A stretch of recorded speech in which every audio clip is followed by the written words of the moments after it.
ವಾಲ್ಮೀಕಿ ನಿಗಮದ ಬಹುಕೋಟಿ ಹಗರಣಕ್ಕೆ ಸಂಬಂಧಪಟ್ಟಂತೆ ತನಿಖಾ ಸಂಸ್ಥೆಗಳು ತನಿಖೆಯನ್ನು ಚುರುಕುಗೊಳಿಸಿರೋ ಬೆನ್ನಲ್ಲೇ 2 ದಿನದಿಂದ ನಾಪತ್ತೆ ಆಗಿದ್ದಂತಹ ದದ್ದಲ್ ಅಧಿವೇಶನದಲ್ಲಿ ಪಾಲ್ಗೊಳ್ಳೋದಕ್ಕೆ ಪ್ರತ್ಯಕ್ಷರಾಗಿದ್ದಾರೆ.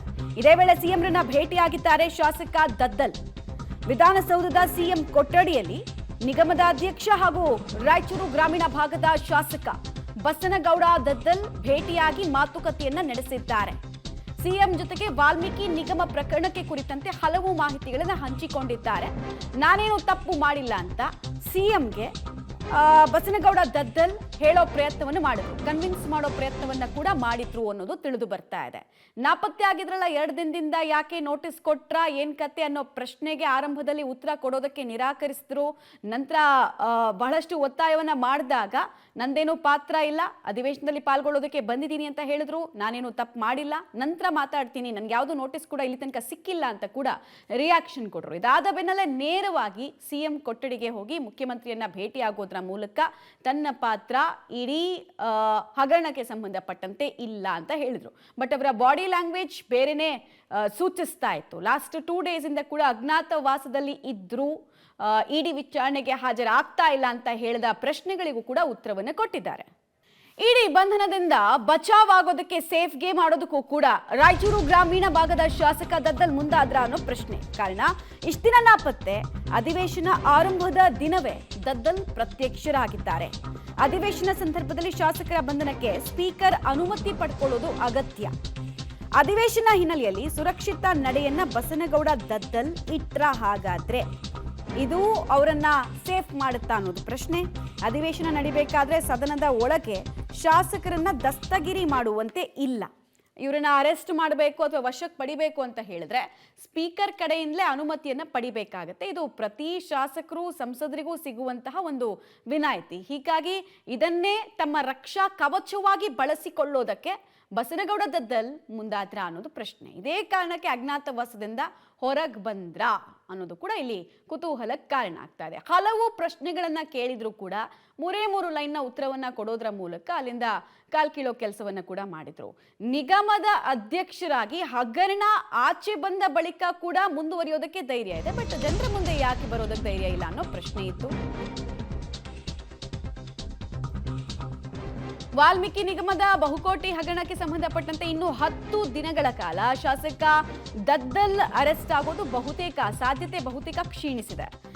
ಅಧಿವೇಶನ ಸಂದರ್ಭ ಶಾಸಕರ ಬಂಧನಕ್ಕೆ ಇದಕ್ಕಿರುವಂತಹ ವಿನಾಯಿತಿ ನಾನಾಗಲೇ ಹೇಳ್ತಾ ಇದ್ದೆ, ಅನುಮತಿ ಕಡ್ಡಾಯವಾಗಿ ಸ್ಪೀಕರ್ದು ಪಡ್ಕೊಳ್ಬೇಕಾಗತ್ತೆ. ವಿಚಾರಣೆ ಹಾಜರಿಗೆ ಸದನಕ್ಕೆ ಹಾಜರಾಗಬೇಕು ಅಂತ ಸಬೂಬನ್ನ ಕೊಟ್ಟು ತಪ್ಪಿಸ್ಕೊಳ್ಬಹುದು. ಸೆಷನ್ ಇದೆ, ಹಿಂಗಾಗಿ ನಾನು ಇಂಟ್ರಾಗೇಷನ್ಗೆ ಬರೋದಕ್ಕೆ ಆಗೋದಿಲ್ಲ ಅಂತ ಹೇಳಿ ತಪ್ಪಿಸ್ಕೊಳ್ಳುವಂತಹ ಅವಕಾಶ ಕೂಡ ಇದೆ. ಹೀಗಾಗಿ ಅಧಿವೇಶನ ಮುಗಿಯೋ ತನಕ ದದ್ದಲ್ ಬಂಧನದ ಸಾಧ್ಯತೆ ಬಹುತೇಕ ಕಡಿಮೆ ಇದೆ. ಸೊ ಇಡಿ ಅಥವಾ ತನಿಖಾ ಸಂಸ್ಥೆಗಳು ಯಾವ ರೀತಿ ಹೆಜ್ಜೆಯನ್ನು ಅನುಸರಿಸ್ತಾವೆ ಅನ್ನೋದೇ ಈ ಕ್ಷಣದ ಕುತೂಹಲ.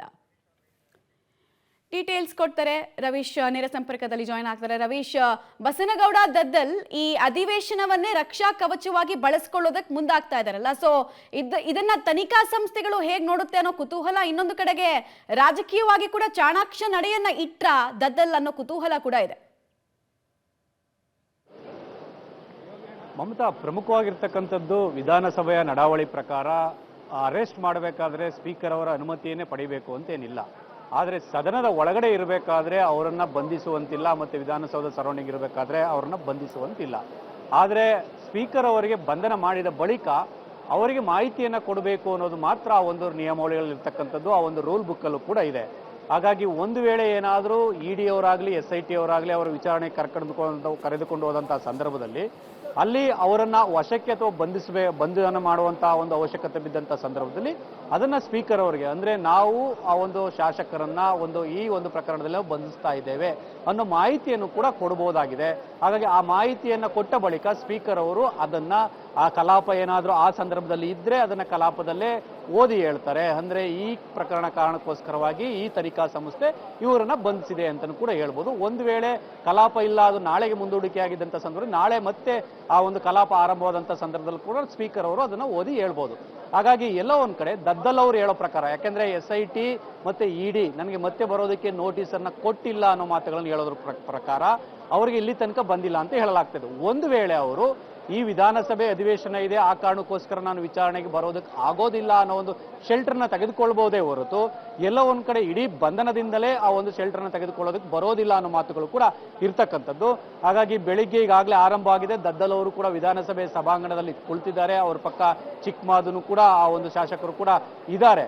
ಹಾಗಾಗಿ ಅವರ ಆಸನ ಎಲ್ಲಿತ್ತು ಅಲ್ಲೇ ಕೂಡ ದದ್ದಲ್ ಅವರು ಇದ್ದಾರೆ. ಹಾಗಾಗಿ ಎಷ್ಟು ಕಾಲ ತನಕ ಅವರು ಕಲಾಪದಲ್ಲಿ ಭಾಗವಹಿಸ್ತಾರೆ ಅನ್ನೋ ಆಧಾರದ ಮೇಲೆ ಅವರು ಇವತ್ತು ವಿಚಾರಣೆಗೆ ಹೋಗುತ್ತಾರಾ ಅನ್ನೋದು ಕೂಡ ನಿರ್ಧಾರ ಆಗುತ್ತೆ. ಜೊತೆಗೆ SIT ಮತ್ತೆ ED ನೋಟಿಸ್ ಕೊಟ್ಟಿಲ್ಲ ಅಂತ ದದ್ದಲ್ ಅವರು ಹೇಳ್ತಾ ಇದ್ದಾರೆ. ಆದರೆ SIT ಮತ್ತೆ ED ಕಡೆಯಿಂದ ನೋಟಿಸ್ ಕೊಟ್ಟಿದ್ದೇವೆ ಅನ್ನೋದು ಕೂಡ ಮಾಹಿತಿ ಬರ್ತಾ ಇದೆ. ಹಾಗಾಗಿ ಇದನ್ನು ಯಾವ ರೀತಿ ಮ್ಯಾನೇಜ್ ಮಾಡ್ತಾರೆ ಅನ್ನೋದು ಕೂಡ ಕಾದ್ ನೋಡ್ಬೇಕಾಗತ್ತೆ. ಅವರು ಒಂದು ಮಾತನ್ನ ಸ್ಪಷ್ಟಪಡಿಸಿದ್ರು, ನಾನು ಅಸೆಂಬ್ಲಿ ಅಟೆಂಡ್ ಮಾಡೋದಕ್ಕೆ ಬಂದಿದ್ದೀನಿ, ಹಾಗಾಗಿ ಅಸೆಂಬ್ಲಿ ಅಟೆಂಡ್ ಮಾಡ್ತೇನೆ ಅನ್ನೋ ಮಾತುಗಳನ್ನಷ್ಟೇ ಹೇಳ್ತಾ ಇರ್ತಕ್ಕಂಥದ್ದು. ಹಾಗಾಗಿ ಮುಂದಿನ ತನಿಖಾ ನಡವಳಿಕೆಗಳು ಹೇಗಿರುತ್ತೆ ಅಂತ ಕೂಡ ಕಾದ್ ನೋಡ್ಬೇಕಾಗತ್ತೆ ಮಮತಾ. ರೈಟ್, ಧನ್ಯವಾದ ರಮೇಶ್ ತಮ್ಮೆಲ್ಲ ಮಾಹಿತಿಗಾಗಿ.